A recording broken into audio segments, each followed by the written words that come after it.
when I'm representing a tenant, my sole interest is in getting them the best deal possible, not using them as a way to curry favor with a landlord who's going to be a more meaningful client to me in the future. I made no money for like a year and worked the hardest I've ever worked in my entire life because I literally had no other choice. I had to make it work.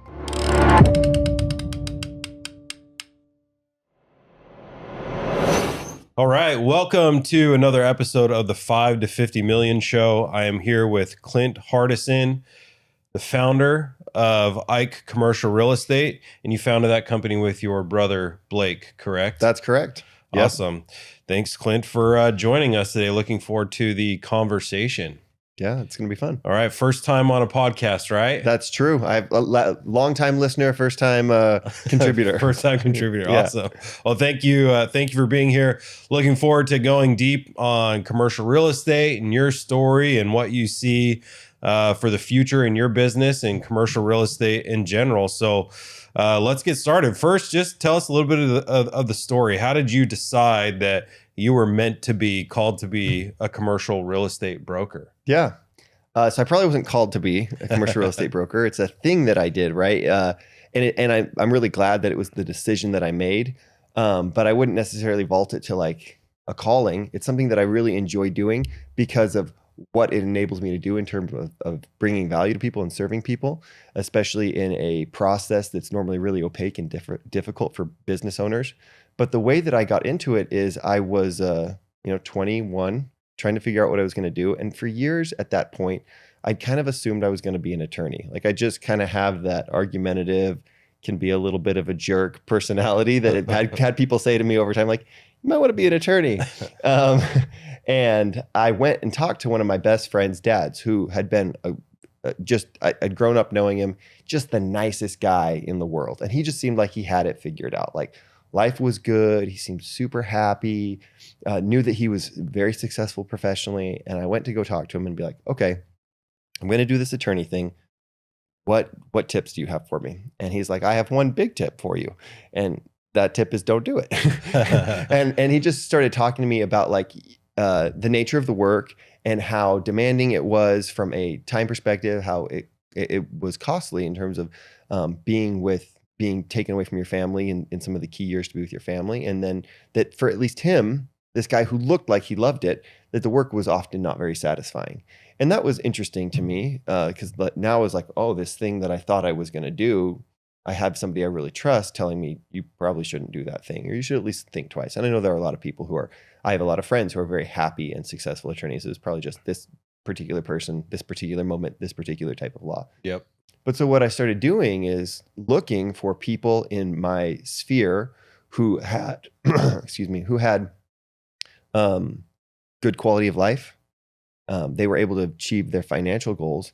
And after 20 years or 30 years in their business, they would say something like, yeah, you should definitely do this. So I went and started like sitting down with people who were 20 and 30 years older than me and started asking like, what have you done? How have you made your money? Are you glad you did it? What would you do differently if you had to go back and do it differently? And this kind of consistent strain that I saw over, I don't know, maybe 10 interviews is that people who were in commercial real estate seemed to really like it. They seemed to have a lot of upside when it came to the economics of it. They seemed to have good satisfaction in their job. They got up, they were excited to do it. And they were able to be at basketball games or basketball practice Tuesday at 4. They weren't married to their desk or chained to their desk. And that was really appealing to me. So I tried to find just the first job that I could in commercial real estate. That was in commercial real estate appraisal. I was fortunate that my wife that I was about to marry, that she had a brother who worked in commercial real estate appraisal, and they just hired me because I was now reasonably not stupid for a 21-year-old, which is a very low bar. Yep. And I was marrying his sister. So I got like a total grunt job and started learning. And it's been 18 years since that happened. I realized relatively quickly into working at a commercial real estate appraisal firm that the education that I was getting there was just excellent. Because a lot of people in my field, they're great salespeople, but they don't necessarily understand the finance that underpins real estate. Yeah. And I feel like that really hampers a lot of people in my industry. And so I was getting a really fantastic education about what makes real estate valuable, which is really what drives the whole industry. And but I did realize relatively quickly that I probably didn't have the personality of an appraiser. I would go to lunch with all the other appraisers in the office, and it's kind of like, I don't know, an accountant or something like that, where there's a certain personality, right? Yep. We'd be sitting there eating food, and we'd just be mostly sitting in silence. And I'd be the one who'd be like, did anyone see the game last night? Like trying to get some conversation going. And I just kind of realized that I like being with people. I like talking with people. I like, the challenge of social situations, and I don't necessarily want my whole career to take place in front of a computer, which is totally valid. It's just not necessarily for me. Yep. And so I realized, within a couple of years that I should probably do something else within real estate. And brokerage was an obvious move. My plan was to move into brokerage within about 3 years of being at that commercial real estate appraisal firm. But 3 years in was 2009. Not a great time to move from a salaried position to a commission-based position inside real estate. So I ended up waiting a couple more years and moved over to brokerage in about 2012, 2013. Got it. So when you moved into brokerage, what was your focus? How did you identify, because commercial real estate, it's a big space. There's a lot of different things that you could do within that space, right? There's segments to commercial real estate, and there's representation in commercial real estate. So how'd you find your way into your specific niche that you currently work in? And what is that niche? Where do you really excel? Yeah. So we are tenant-only brokers, which is an interesting differentiation from most commercial real estate brokers. Most commercial real estate brokers, they'll represent anybody. They just want, at the end of the day, they just want a commission. The problem with that is most brokers, the well clients for them are landlords who own large amounts of real estate, right? Like if you think about a broker who lands a landlord as a client, that landlord might have 10 buildings. Each of those 10 buildings have 10 spaces. That's 100 different spaces that constantly need to be leased out. That's a gigantic client for a broker. The problem with that is you've got these brokers who their well clients are landlords, but they'll also represent tenants or anybody else who comes along. So you'll have this situation that arises where a broker is representing a tenant on a lease transaction. And that lease transaction is a big deal for that tenant, right? They're making one of their biggest financial decisions that they'll make for the next 5 or 7 years in committing to a space that they're going to lease. And they're hiring a broker who they think they can trust. But what happens is you have that broker who's supposed to be representing the interest of that tenant negotiating against landlords that broker would prefer to have as clients. Right. So that creates an inherent conflict of interest where these brokers, they will sometimes in negotiations with these landlords pull punches to try to curry favor with those landlords because they want to use this tenant to potentially secure a future listing from one of these landlords. And so a lot of tenants have this kind of ill-defined experience where they're not quite sure how they're getting screwed, but they know they're getting screwed somewhere. And it's because they have misaligned incentives that are dictating the nature of their relationship with their broker. Their broker is using them as a step stool to getting more lucrative business they would prefer to have. We eliminate that conflict altogether. We are tenant-only brokers, which is kind of a misnomer, but I'll explain that in a second. Meaning, I represent companies that need space. And those big landlord clients that own the 10 buildings with the 10 spaces or the 50 buildings with the 50 spaces or whatever, they have no sway or pull with me because I never, ever represent them. Right. So when I'm representing a tenant, my sole interest is in getting them the best deal possible, not using them as a way to curry favor with a landlord who's going to be a more meaningful client to me in the future. Right. So that's the specific niche that we're in. And we're in that niche. It's a niche that I just fell into, but have since become really, really passionate about. It actually occurred really quickly where I saw the validity of the need for tenant rep brokerage. And so that's just what I happened upon. But to me, I've got a strong conviction that this is a need that is that very much exists, and that I enjoy providing that service to people who are very much in need of it. To kind of backtrack, when I say that tenant only is a little bit of a misnomer, our firm like we say, it's tenant only. That gives the impression that we only do leases, when in fact, we are a full service real estate firm for occupiers of space. So if a company that occupies space needs to lease space, we do that. If they need to buy space or sell space, they need a sublease space, they need to do a ground up development, they need to do a sell lease back. We do all of that.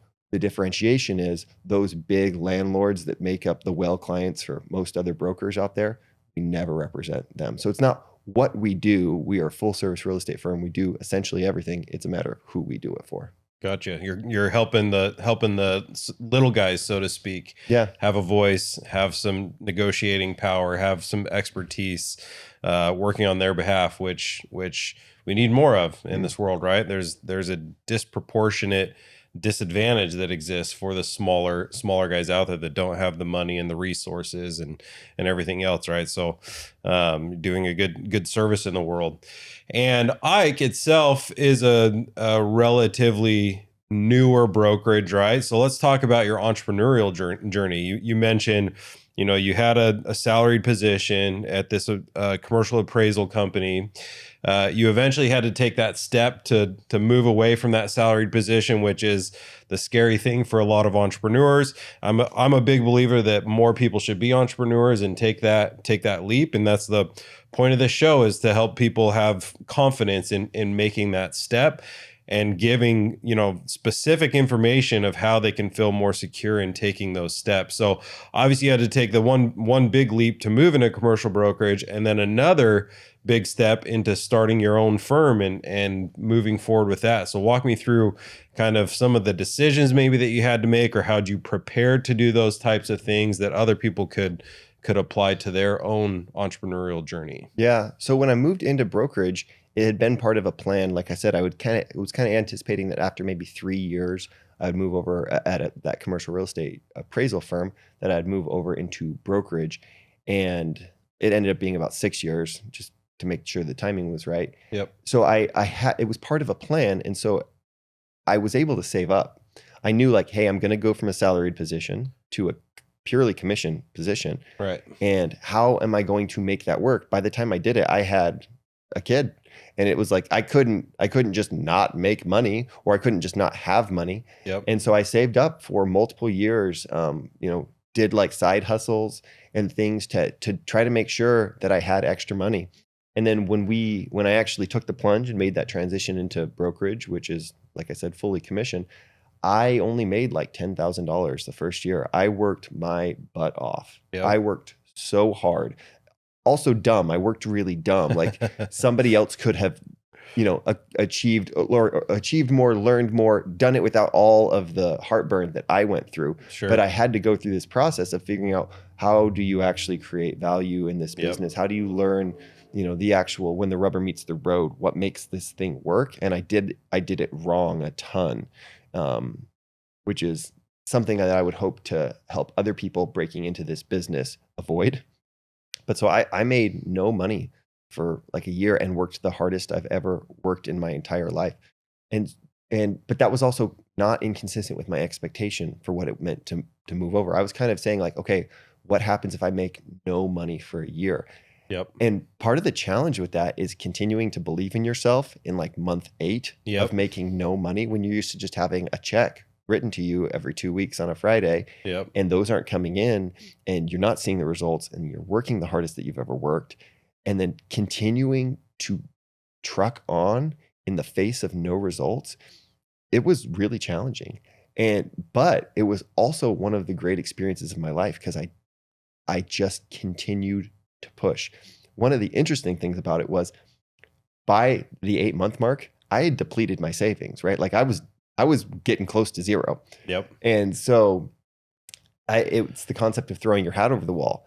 I made it work because I literally had no other choice. I had to make it work. And that kind of desperation produced a commitment in me that would have been difficult for me to produce in another way without that. Right. And so it was, looking back on that time, it was really satisfying for me to get kind of close to the brink for me personally. Yep. And then be able to like stay in that unknown, ultimately achieve my goal, get where I was wanting to go, and be like, wow, I did that. Yep. And that's hard. And that keeps a lot of people out of my business or making entrepreneurial decisions. So it was a combination of like planning for it and trying to cushion the inevitable lull that would come from making a big jump like that. But then also, once you've made the jump, staying committed. Right. And then this concept of like making it work because you have no other choice. Right. Being that committed to something. So I think there's a lot that somebody can glean in terms of entrepreneurship in that experience. And then when we shifted over, because we were at another firm for 8 years prior to Ike, we were some of the founding members of that firm. Shifting over and starting our own thing at Ike, which was me and my brother, who we'd been a team at our previous firm and had been very self-sufficient for years. That was actually a lot easier. Yeah. It was much, much easier because by the time we were doing that, we were experts at what we were doing. Right. We weren't trying to make money and trying to learn a business at the same time. We really, really knew our business, and we had a lot of clients who had a lot of belief in us. And after we left to start our own thing, they would call us up and say, hey, we want to work. We heard you left. We want to work with you. We don't want to work with anyone else. That not only helped with the transition, but also was a great statement of confidence in us and made that process a lot easier. So starting Ike compared to starting in commercial real estate was easy. Yeah. It was easy, and it's been really fun and really satisfying. Part of the reason we did that is, we'd been our own entity inside of this larger entity essentially for a long time and had been, like I said, self-sufficient. But we also did things just a little bit differently than everybody else inside that larger firm. And we provided a different experience to our clients. And we wanted the opportunity to brand around that, have the experience that we provide to our clients be what the whole company was known for. There was also something about just like having your own baby, looking at running a business and going, I think I could probably do that. And I think it would be a fun life experience to do. Yeah. I didn't want to be 70, retired and look back and say, man, I wish I would have done that kind of fun, more adventurous thing. Yep. And so we took the plunge, and it's really been, there's always trepidation setting out on your own. Like, are people going to call? Or is the phone going to ring? Is it going to work? Has the stuff that's worked before going to work now that, you're the one who's responsible for everything? Yep. And so it's worked, which has been really, really satisfying. But there is that trepidation, that fear of just like taking another new plunge. Yeah, I think there's an element of obviously confidence that you gain over time, right? As you worked in commercial brokerage, you learned the business through trial and error, worked not necessarily the smartest, but you worked really hard. And then you figured out how to work smart. And then you really could take care of your clients in a way that, like I said, should build some confidence. So when you took that next step to move further out on your own, you're like, well, we've put in the work, we've done everything we feel the right way up until this point, and now let's see if it's reflected, right? And it was when your clients called you up and said, hey, we heard you left, we only want to work with you, you're our guys, we trust you. And then that just gives you that boost of like, okay, we made the right decision, we're on the right path, we did things right for the last 8 years. And people have trust, faith, and confidence in us to continue to follow us, right? And that feels really good when you have that experience and can keep that motivational fire burning as you take that next step or that next risk. And now I'm sure that at this stage, there's, you took that step. It's a much easier step, like you said, than originally getting into commercial real estate because you have knowledge and expertise at this point.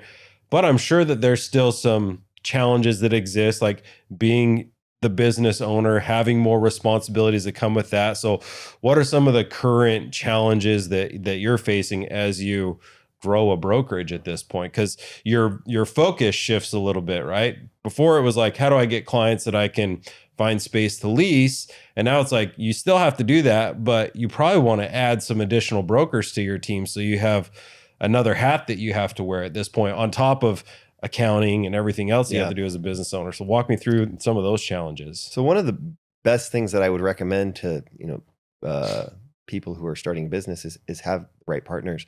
I'm fortunate that where I have a partner who I just trust implicitly. It helps that he's my brother, right? Yeah. But I've joked in the past that I have siblings that I wouldn't start a business with.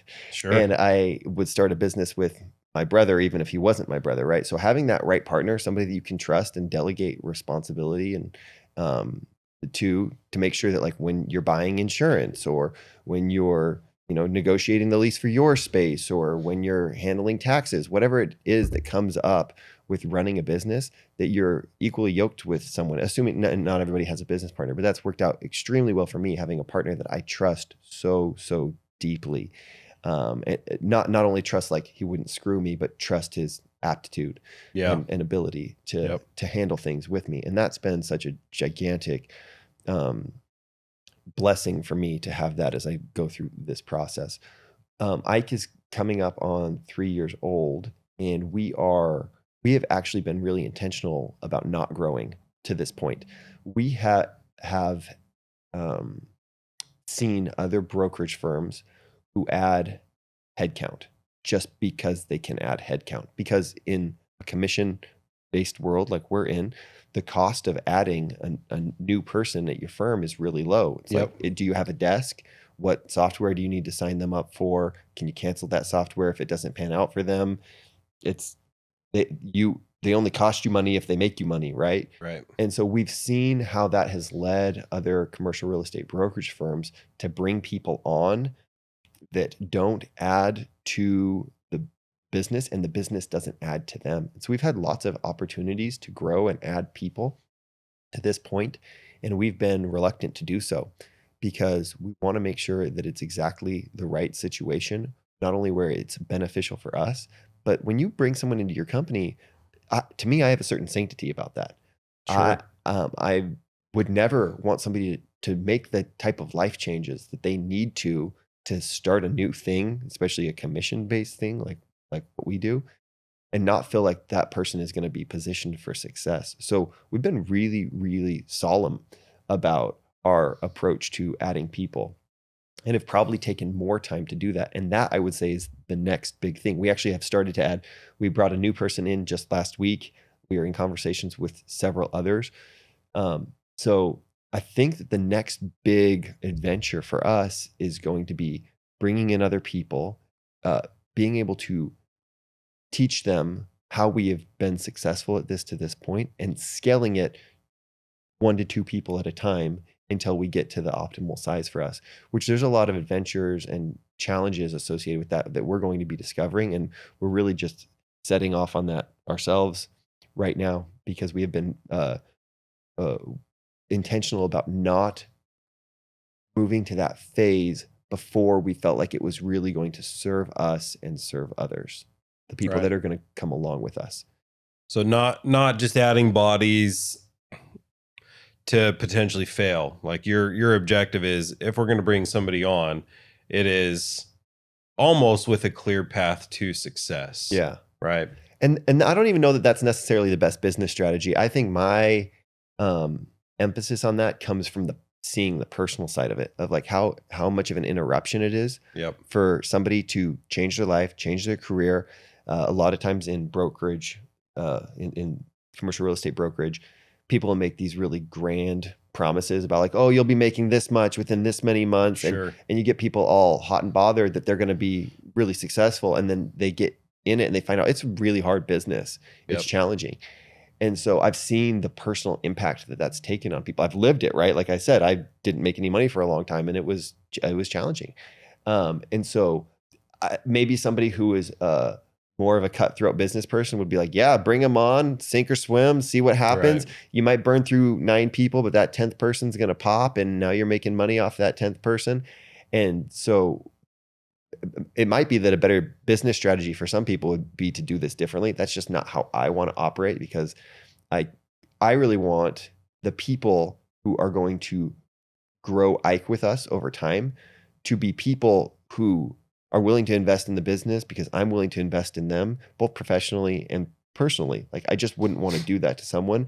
And that same consideration that I think I would have for them will probably ultimately come back for me in the consideration they would have for me in the business that they're growing with me, versus feeling like it's this transactional thing. Can I get some revenue out of you Yeah. in a short period of time? And what can you get out of me in a short period of time? I'd rather invest in people much more conscientiously and have those be long-term relationships. Yeah, it's the other way feels a little dirty, right? Like you're playing the long game. It sounds like commercial brokerage, you've been in the space now for 18 years, and it doesn't sound like you plan on going anywhere anytime soon. So now that you have your own shop, your own brokerage, and that's your future, right? Like you don't have your eye on anything else. It's like, I'm a commercial broker, I do it really well, I take great care of my clients, and I can move slowly as I expand and grow this business.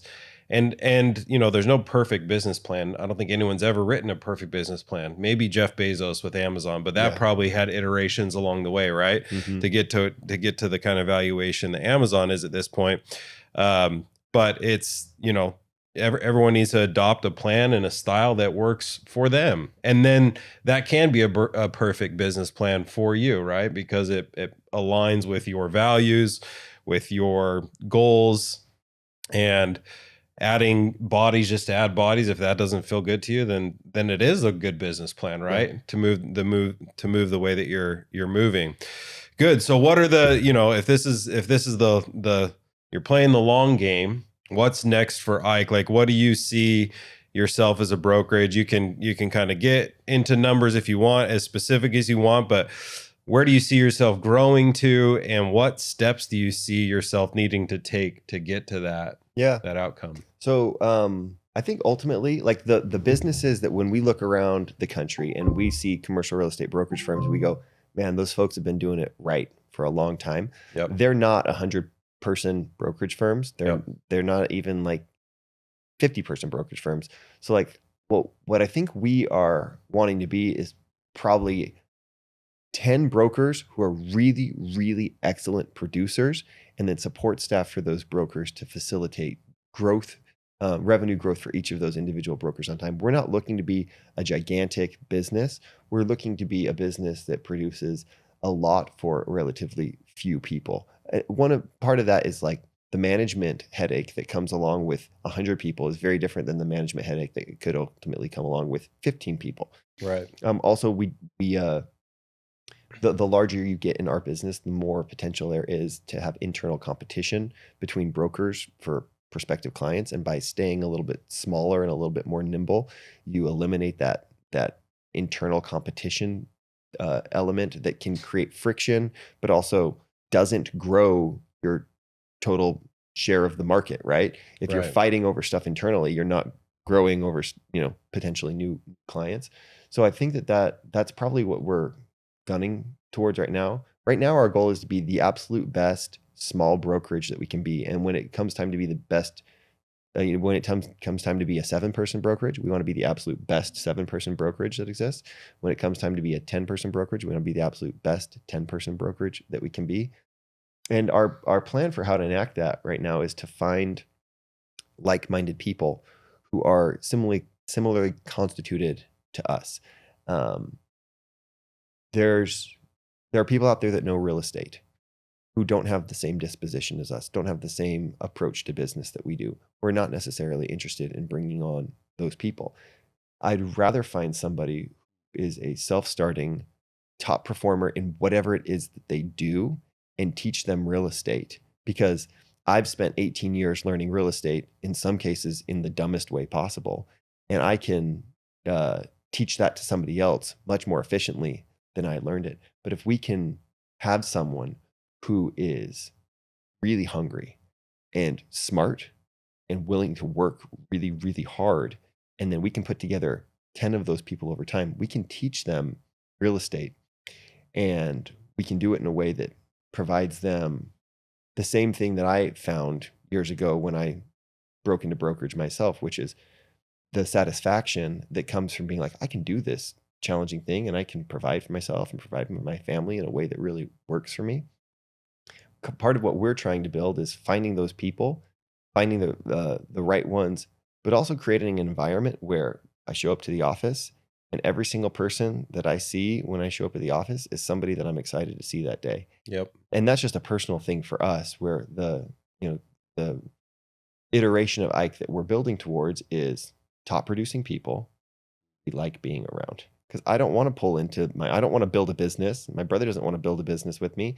And we show up and somebody's there and is like, oh, well, this freaking guy's here. You know what I mean? Yeah. And so we're looking to build something with people who are constituted the same way we are, hard workers, have an aptitude for going out, and there's a sales element to what we do, of being able to like persuade people like, look, you really need the service that I provide, and being able to communicate that in a way that people want to say yes to that. And not everybody has that constitution, right? Yep. Not everybody wants to go out, and because I was kind of raised by a parent who believed that like there's an element of sales in everything, or an element of persuasion in everything. And if you don't have that element of persuasion, there's almost no job that's easy, right? You are selling in everything. And so we really need people who have a willingness to go out and do the selling that's part of procuring a client, but also the selling of getting somebody to agree to particular terms in a deal, right? There's that element of, you can call it selling, you can call it persuasion, you can call it being compelling or convincing or whatever.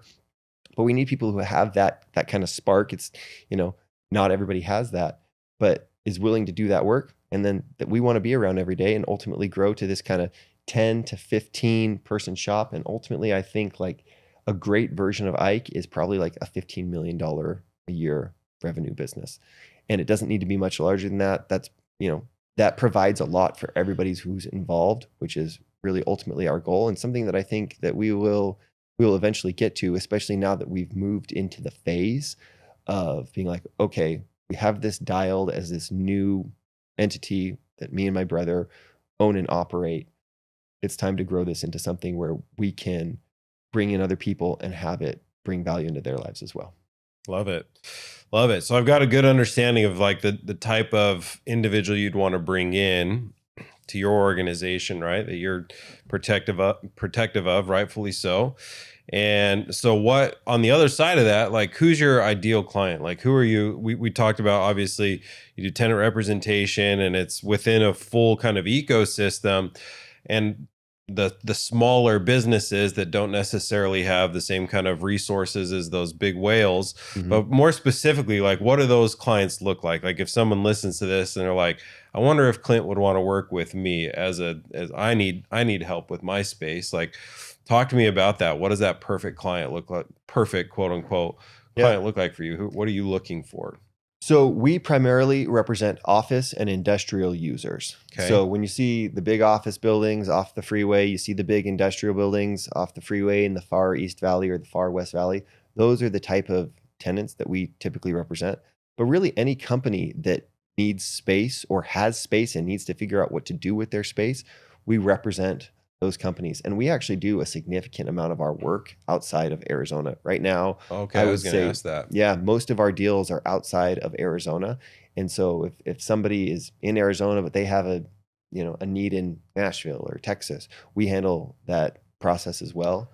And so do you have relationships with other brokers there? How to walk just a little bit on how does that process work, right? If someone's curious, like how would I even find space somewhere else? Normally the situation where that arises is you've got somebody who has a need for 15 locations throughout the country. Okay. And they do not want to have to go into 15 locations, try to find 15 brokers who are good, who they can trust, who have aligned incentives with them, and then manage those brokers in those 15 locations. It's just a ton to oversee. And there's a ton of room for error because not being in those markets, it's really hard to know if the person that you're working with is trustworthy or good or not. Right. And so the way that we typically help in that situation is we will be kind of the master broker over the whole process. And we will understand the larger strategy that the company is trying to accomplish by having locations in 15 different markets across the country.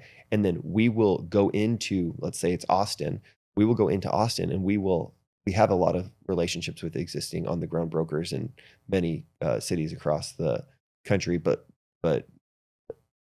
if that's not the case, we go in and we identify who might be the good brokers to utilize.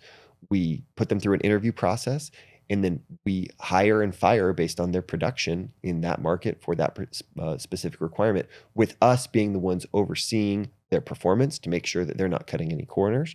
And also us bringing the higher level strategy that's been applied to the entire portfolio and not just an individual property.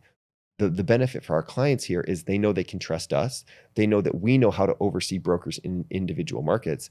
And they know that we will bring the level of strategy across the board that has been discussed and promised from the get-go, versus hoping that all of those things happen in 15 different locations at 15 different times with 15 different brokers who they didn't know before this. Yeah.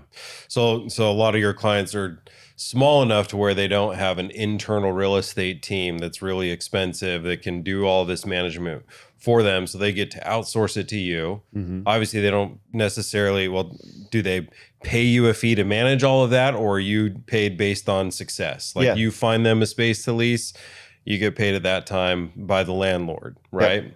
Almost exclusively a success fee. There's some situations, some real estate transactions are so small and time consuming where there's not really, it doesn't make sense for us on a commission basis, but it's really, really important to the person who's, making the decision on a 2,000 square foot space.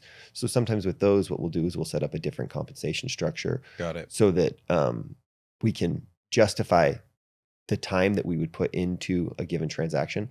But that's, 5% of the time. 95% of the time, it's just a success fee for us, and it's no extra money coming out of the pocket of our clients. Whether we're involved or not, there's a brokerage fee that's going to be a part of virtually every transaction. Hiring me just means that the brokerage fee that's already penciled into that transaction doesn't go fully to the listing broker. It is split between me and the listing broker.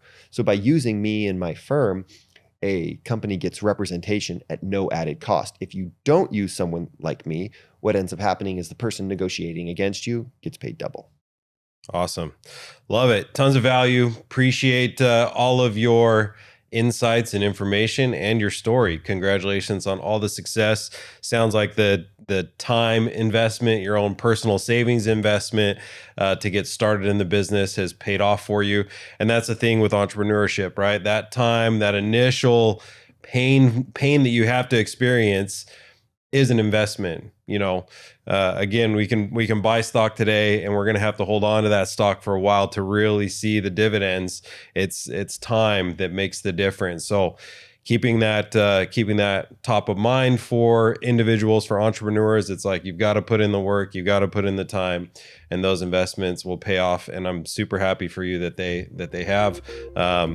How could people find you? What's your website? IkeCommercialRealEstate.com. And if anybody has any questions, feel free to reach out to Devyn, and you can obviously provide my email and connect people directly as well too. Awesome. Thanks again, Clint. Appreciate it. Glad to be here. Thanks for having me.